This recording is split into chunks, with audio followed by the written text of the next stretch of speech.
Hello everyone, this is your girl Avni Yadav and welcome back to sociology legal. आज इस video में हम लोग पढ़ने वाले हैं sociology and anthropology.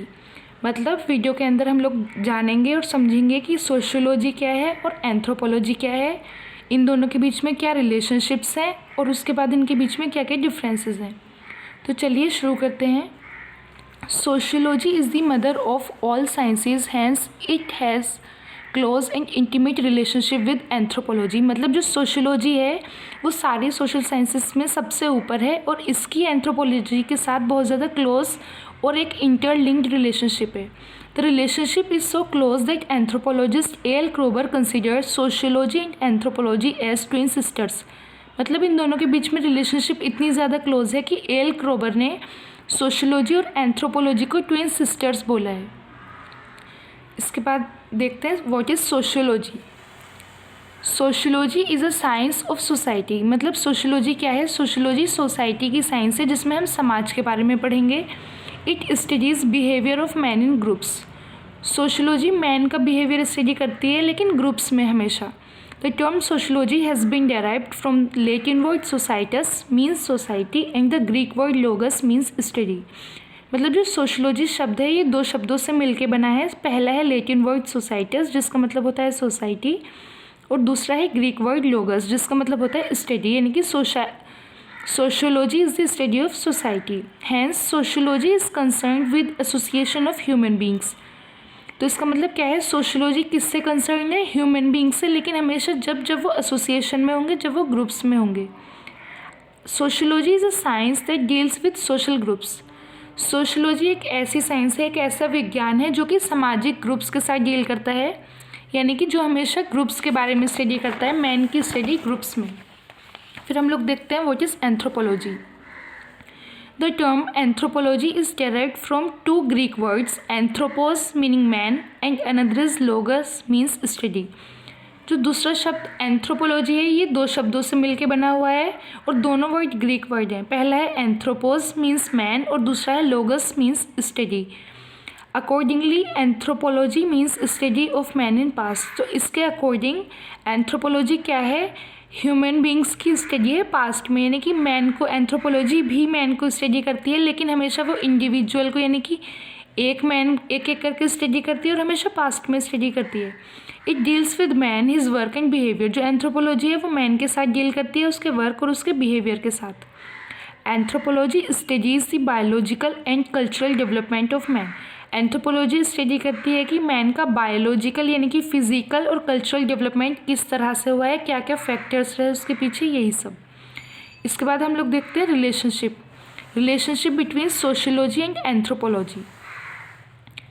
However, there exists a very close and intimate relationship between sociology and anthropology. Both contribute to the growth of others and are mutually related to each other. जो sociology और anthropology है ये मैंने पहले भी बताया था कि ये एक दूसरे से बहुत ज़्यादा क्लोजली इंटरलिंक्ड है और दोनों ही एक दूसरे की ग्रोथ में बहुत ज़्यादा कंट्रीब्यूट करती हैं और दोनों एक दूसरे से म्यूचुअली रिलेटेड भी हैं। देखते हैं कैसे हैं। Anthropology contributes to the growth of sociology. It provides knowledge about ancient societies. जो एंथ्रोपोलॉजी है वो सोशियोलॉजी की ग्रोथ में बहुत ज़्यादा कंट्रीब्यूट करती है क्योंकि ये सोशियोलॉजी को जो एंशियंट सोसाइटीज़ थी, पास्ट में जो सोसाइटीज़ थी, उनके बारे में नॉलेज प्रोवाइड करती है। To have a comprehensive understanding of present society, sociology take the help of anthropology. मतलब जो प्रेजेंट की सोसाइटी है, हमारा आज का जो समाज है, उसको विस्तार से समझने के लिए सोशियोलॉजी को एंथ्रोपोलॉजी की हेल्प लेनी पड़ती है और उसको ज़रूरत पड़ती है हेल्प की। The origin of family, marriage, religion etcetera can be understood through anthropological knowledge only.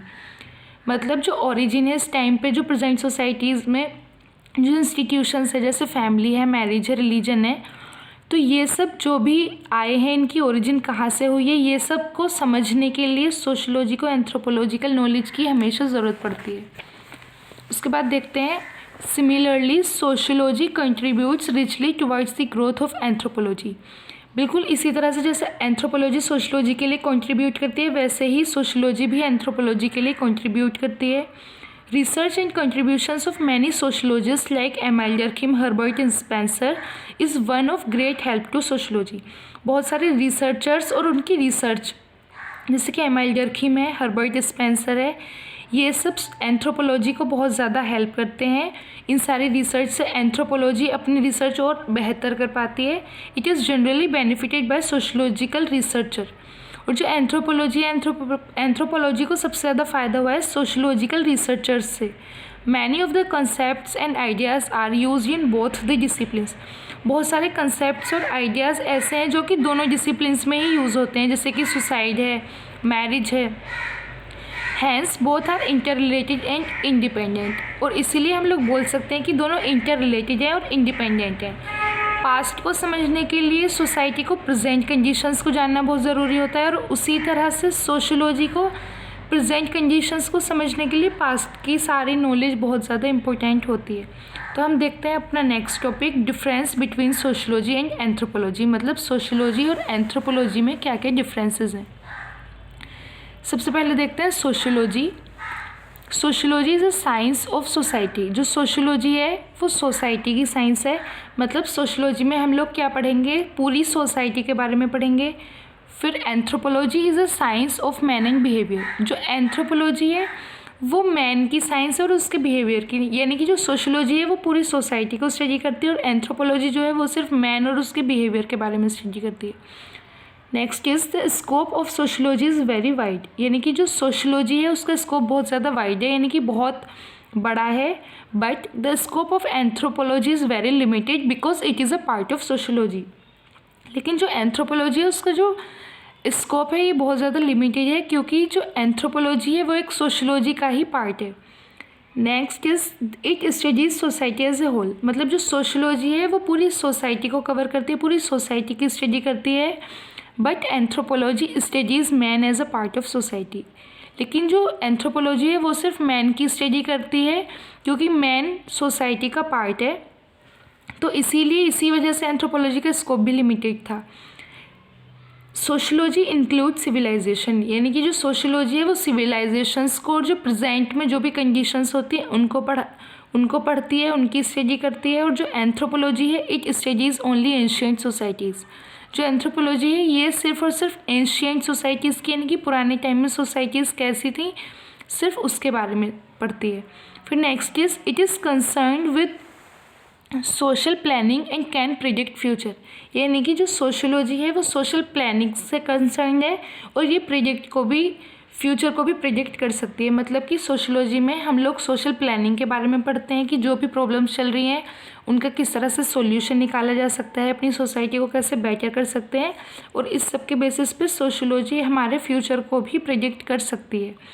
लेकिन जो एंथ्रोपोलॉजी है ये सोशल प्लानिंग के साथ बिल्कुल भी कंसर्न नहीं करती.